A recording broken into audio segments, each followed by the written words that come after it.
Calculation of population growth rate in different decades. ವಿವಿಧ ದಶಕಗಳಲ್ಲಿ ಜನಸಂಖ್ಯಾ ಬೆಳವಣಿಗೆ ದರವನ್ನು ನಾವು ಯಾವ ರೀತಿ ಲೆಕ್ಕಾಚಾರ ಮಾಡಬೇಕು ಎಂಬುದರ ಬಗ್ಗೆ ಈ ಒಂದು ಕ್ಲಾಸಿನಲ್ಲಿ ತಿಳಿದುಕೊಳ್ಳೋಣ. ಇಲ್ಲಿ ವಿವಿಧ ದಶಕಗಳಲ್ಲಿ ಇದ್ದಂಥ ಜನಸಂಖ್ಯೆಯ ದತ್ತಾಂಶವನ್ನು ಕೊಡಲಾಗಿದೆ, ಅಂದರೆ ಅಂಕಿ ಸಂಖ್ಯೆಗಳನ್ನು ಕೊಡಲಾಗಿದೆ. ಇಲ್ಲಿ ಮೊದಲ ಕಾಲಂ ಜನಗಣತಿ ವರ್ಷ 1971ರಿಂದ 2011ರವರೆಗೆ ಇದೆ. ಆನಂತರ ಆಯಾ ವರ್ಷದಲ್ಲಿ ಇದ್ದಂಥ ಪಾಪ್ಯುಲೇಷನ್ ಜನಸಂಖ್ಯೆಯನ್ನು ಈ ಒಂದು ಎರಡನೇ ಕಾಲಂದಲ್ಲಿ ಕೊಡಲಾಗಿದೆ. ಮೂರನೇ ಕಾಲಂ ಪಾಪ್ಯುಲೇಷನ್ ಗ್ರೋತ್ ರೇಟ್ ಕಂಡು ಹಿಡಿದ ನಂತರ ಆಯಾ ದಶಕದಲ್ಲಿ ಎಷ್ಟೆಷ್ಟು ಜನಸಂಖ್ಯಾ ದರ ಇತ್ತು ಎಂಬುದನ್ನು ನಾವು ಈ ಒಂದು ಕಾಲಂದಲ್ಲಿ ಹಚ್ಚುತ್ತಾ ಹೋಗೋಣ. ಈ ಒಂದು ಜನಸಂಖ್ಯಾ ಬೆಳವಣಿಗೆ ದರವನ್ನು ಕಂಡುಹಿಡಿಯಲಿಕ್ಕೆ ಉಪಯೋಗಿಸುವಂಥ ಸೂತ್ರ ಅಂದರೆ formula PR = V present minus V past divided by V past into 100 divided by N. ಇಲ್ಲಿ PR ಅಂದರೆ ಪರ್ಸೆಂಟೇಜ್ ರೇಟ್, ಶೇಕಡಾ ದರ. V present ಅಂದರೆ ಪ್ರೆಸೆಂಟ್ ವ್ಯಾಲ್ಯೂ, ಪ್ರಸ್ತುತ ಮೌಲ್ಯ, ಅಂದರೆ ಪ್ರಸ್ತುತ ಇರುತ್ತಿರುವಂಥ ಜನಸಂಖ್ಯೆ. V past ಅಂದರೆ ಪಾಸ್ಟ್ ವ್ಯಾಲ್ಯೂ, ಅಂದರೆ ಹಿಂದಿನ ಮೌಲ್ಯ, ಅಂದರೆ ಈ ಹಿಂದೆ ಇರುತ್ತಿರುವಂಥ ಜನಸಂಖ್ಯೆಯ ಮೌಲ್ಯ. N ಎಂದರೆ 10 years, 10 ವರ್ಷಗಳು. ಇದನ್ನು ನಾವು ಕನ್ನಡದಲ್ಲಿ ನೋಡಿದಾಗ ದಶಕದ ಜನಸಂಖ್ಯಾ ಬೆಳವಣಿಗೆ ದರ = ಪ್ರಸ್ತುತ ಜನಸಂಖ್ಯಾ ಮೌಲ್ಯ ಮೈನಸ್ ಹಿಂದಿನ ಜನಸಂಖ್ಯಾ ಮೌಲ್ಯ ಡಿವೈಡೆಡ್ ಬೈ ಹಿಂದಿನ ಜನಸಂಖ್ಯಾ ಮೌಲ್ಯ ಇಂಟು 100 ಡಿವೈಡೆಡ್ ಬೈ 10 ವರ್ಷ. ಈ ಒಂದು ಸೂತ್ರವನ್ನು ತೆಗೆದುಕೊಂಡು ಈ ಒಂದು ದಶಕಗಳ ಜನಸಂಖ್ಯಾ ಬೆಳವಣಿಗೆ ದರವನ್ನು ಕಂಡುಹಿಡಿಯೋಣ. ಮೊದಲಿಗೆ 1971ರಿಂದ 1981ರವರೆಗಿನ ಜನಸಂಖ್ಯಾ ಬೆಳವಣಿಗೆ ದರವನ್ನು ಕಂಡುಹಿಡಿಯೋಣ. ಇಲ್ಲಿ 1971ರಲ್ಲಿ 548 ದಶಲಕ್ಷ ಜನಸಂಖ್ಯೆ ಇದ್ದರೆ 1981ರಲ್ಲಿ 684 ದಶಲಕ್ಷ ಜನಸಂಖ್ಯೆ ಇದೆ. ಈ ಒಂದು ಅಂಕಿ ಸಂಖ್ಯೆಯನ್ನು ತೆಗೆದುಕೊಂಡು, ಅಂದರೆ ಈ ಒಂದು ದಶಕದಲ್ಲಿ ಆದಂಥ ಜನಸಂಖ್ಯೆ ಬೆಳವಣಿಗೆಯ ದರ ಎಷ್ಟು ಎಂಬುದು ಕಂಡುಹಿಡಿಯೋಣ. ಮೊದಲಿಗೆ ಈ ಒಂದು ಸೂತ್ರವನ್ನು ಹಚ್ಚಿಕೊಳ್ಳಬೇಕು.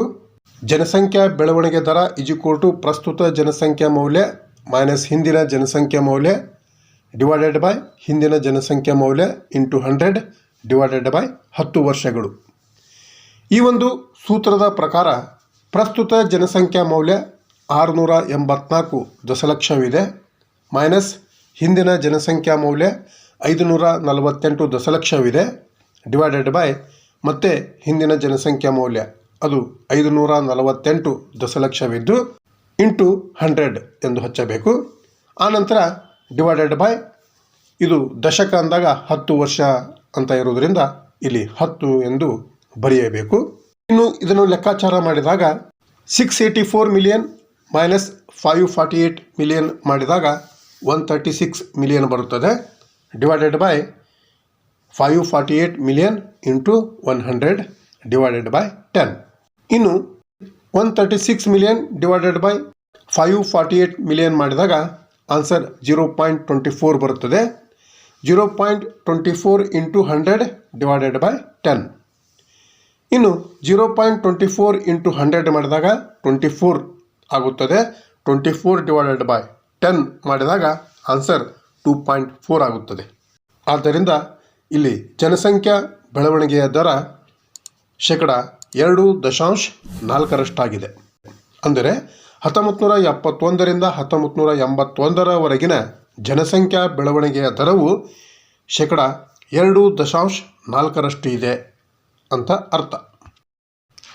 ಇನ್ನು 1981ರಿಂದ 1991ರವರೆಗಿನ ಜನಸಂಖ್ಯಾ ಬೆಳವಣಿಗೆ ದರವನ್ನು ಕಂಡುಹಿಡಿಯೋಣ.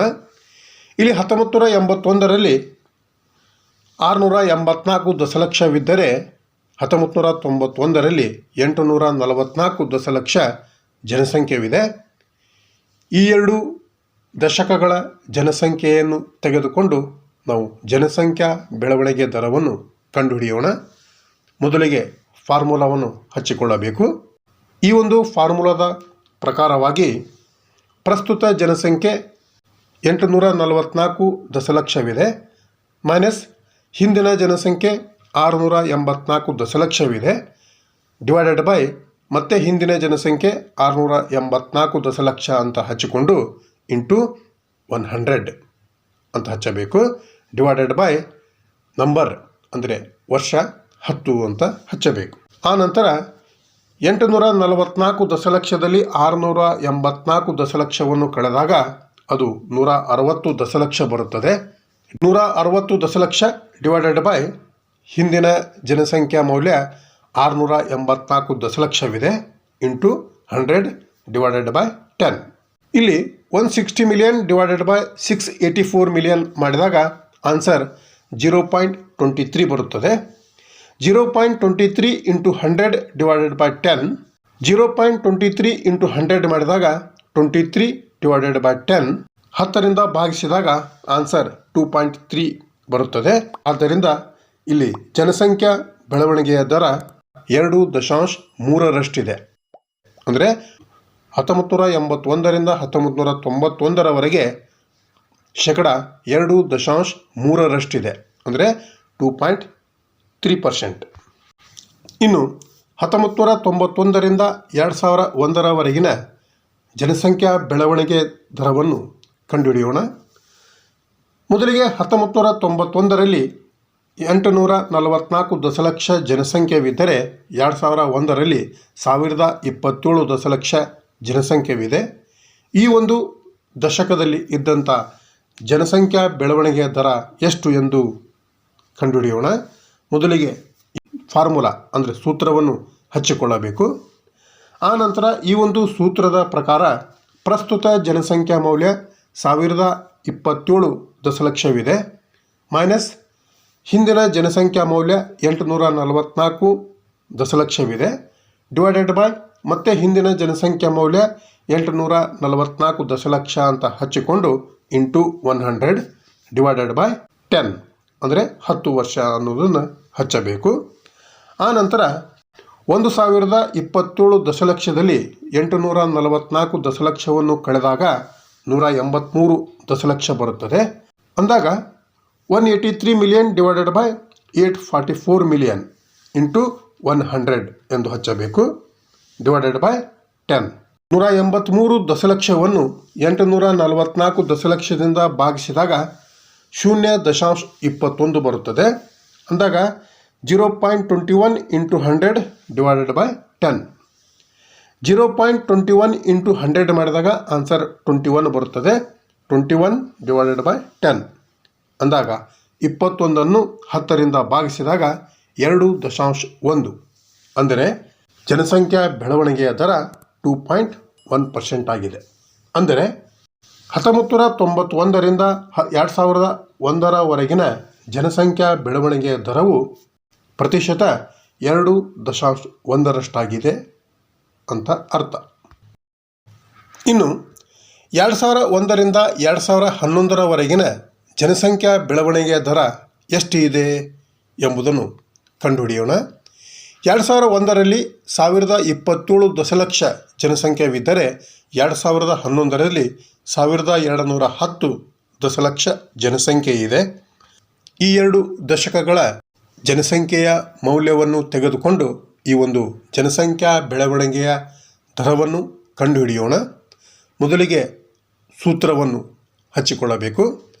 ಆನಂತರ ಈ ಒಂದು ಸೂತ್ರದ ಪ್ರಕಾರ ಪ್ರಸ್ತುತ ಜನಸಂಖ್ಯಾ ಮೌಲ್ಯ 1210 ದಶಲಕ್ಷ ಅಂತ ಹಚ್ಚಿಕೊಂಡು ಮೈನಸ್ ಹಿಂದಿನ ಜನಸಂಖ್ಯಾ ಮೌಲ್ಯ 1027 ದಶಲಕ್ಷ ಡಿವೈಡೆಡ್ ಬೈ ಮತ್ತೆ ಹಿಂದಿನ ಜನಸಂಖ್ಯಾ ಮೌಲ್ಯ 1027 ದಶಲಕ್ಷ ಅಂತ ಹಚ್ಚಿ ಇಂಟು 100 ಡಿವೈಡೆಡ್ ಬೈ 10 ಎಂದು ಹಚ್ಚಿಕೊಳ್ಳಬೇಕು.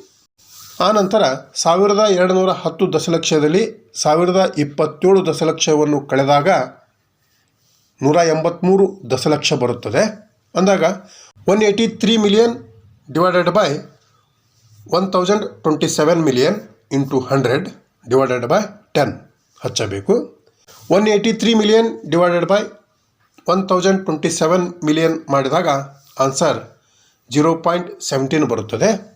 ಅಂದಾಗ ಇಲ್ಲಿ 0.17 ಇಂಟು 100 ಡಿವೈಡೆಡ್ ಬೈ 10 ಎಂದು ಹಚ್ಚಬೇಕು. ಆನಂತರ 0.17 ಇಂಟು 100 ಮಾಡಿದಾಗ ಆನ್ಸರ್ 17 ಬರುತ್ತದೆ. 17 ಡಿವೈಡೆಡ್ ಬೈ 10 ಮಾಡಿದಾಗ ಆನ್ಸರ್ 1.7 ಬರುತ್ತದೆ. ಅಂದಾಗ ಈ ಒಂದು ದಶಕಗಳ ಜನಸಂಖ್ಯೆಯ ಬೆಳವಣಿಗೆಯ ದರ ಶೇಕಡ 1.7ರಷ್ಟಿದೆ.